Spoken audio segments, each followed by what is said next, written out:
আধুনিক প্রযুক্তি সম্পন্ন পর্যাপ্ত লাইব্রেরি ব্যবস্থা করতে চাই, শিক্ষার্থীদের জন্য ফ্রি ওয়াইফাই চালু করতে চাই। বাংলাদেশ থেকে লক্ষ লক্ষ কোটি টাকা বিদেশে পাচার হয়ে যায়, অনেক প্রজেক্টে এরকম লক্ষ লক্ষ কোটি টাকা দেওয়া হয়, কিন্তু হিউম্যান রিসোর্স ডেভেলপমেন্ট জাতি ধরনের জন্য আমরা মনে করি যে ঢাকা বিশ্ববিদ্যালয়কে একদম ফুল ফ্রি স্কলারশিপ এটা দেওয়া যেতে পারে। বিগত সময় যারা ছাত্রলীগ করেছেন, অভ্যুত্থানের সময় পদত্যাগ করে তারা এসছেন এবং জুলাইয়ের চেতনাকে যারা ধারণ করেন তাদেরকে যেন পলিটিক্যালি বুলিং না করা হয়, এবং পাশাপাশি যারা পদত্যাগ করেন না, এখনো ষড়যন্ত্র করছেন, তাদের বিচার আওতায় নিয়ে আসা। পাশাপাশি বলতে চাই যে বিগত সময় এই 16 বছরে যারা ছাত্রলীগ এবং আওয়ামী লীগের নির্যাতন নিপীড়নের শিকার হয়েছেন ঢাকা বিশ্ববিদ্যালয়ে, তাদের খোঁজ খবর নেওয়া এবং তাদের প্রয়োজনীয় পুনর্বাসনের ব্যবস্থা করা। আমরা শুরুতেই যেটি করতে চাই সেটি হচ্ছে ঢাকা বিশ্ববিদ্যালয়ের একটা মাস্টার প্ল্যান হয়েছে এবং 1000 কোটি টাকার বাজেট হয়েছে, আমরা সেটিকে রিভাইজ করতে চাই, কারণ ঢাকা বিশ্ববিদ্যালয়ের আমরা যে কাজগুলোই করতে চাই তার জন্য বাজেট প্রয়োজন। দ্বিতীয়ত, আমরা যেটা করতে চাই যে ঢাকা বিশ্ববিদ্যালয়ে যেন নিয়মিত ছাত্র সংসদ নির্বাচনটা হয়, এটা আইন করে বিশ্ববিদ্যালয়ের ক্যালেন্ডার ইভেন্টে সংযুক্ত করা।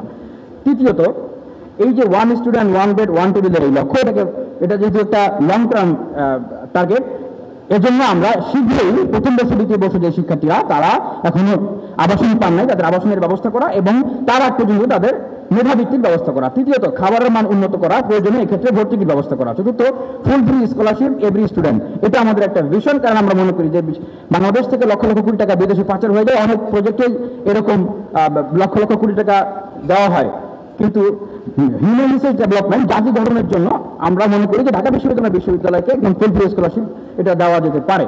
এবং ইমিডিয়েটলি আমরা এই সংকটটা যেভাবে সমাধান করতে চাই, পার্ট টাইম জব এবং ইন্টার্নশিপের ব্যবস্থা করা এবং বিশ্ববিদ্যালয়ের অবস্থানরত শিক্ষার্থীদের জন্য আউটসোর্সিংয়ের ব্যবস্থা করা। 5 নম্বর, বিদ্যমান গবেষণা কেন্দ্রগুলোকে আমরা আরো উন্নত করতে চাই এবং আধুনিক বিশ্বমানের গবেষণা কেন্দ্রে রূপান্তরিত করতে চাই।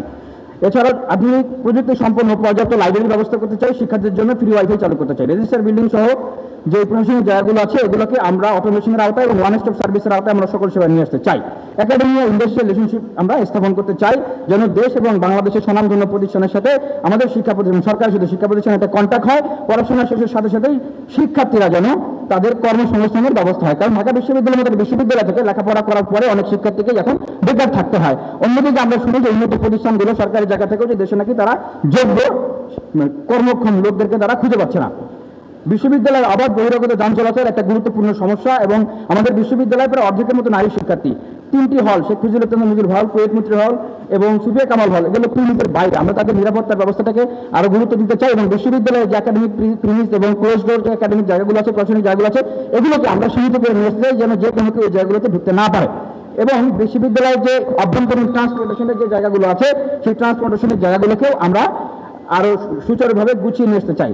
এবং আমরা আরেকটা কথা বলতে চাই যে এটি বিশ্ববিদ্যালয়ের একটা পলিটিক্যাল সেটেলমেন্টের একটা বিষয় আছে, যে বিগত সময় যারা ছাত্রলীগ করেছেন, অভ্যুত্থানের সময় পদত্যাগ করে তারা এসছেন এবং জুলাইয়ের চেতনাকে যারা ধারণ করেন তাদেরকে যেন পলিটিক্যালি বুলিং না করা হয়, এবং পাশাপাশি যারা পদত্যাগ করেন না, এখনো ষড়যন্ত্র করছেন, তাদের বিচার আওতায় নিয়ে আসা। পাশাপাশি বলতে চাই যে বিগত সময় এই 16 বছরে যারা ছাত্রলীগ এবং আওয়ামী লীগের নির্যাতন নিপীড়নের শিকার হয়েছেন ঢাকা বিশ্ববিদ্যালয়ে, তাদের খোঁজ খবর নেওয়া এবং তাদের প্রয়োজনীয় পুনর্বাসনের ব্যবস্থা করা।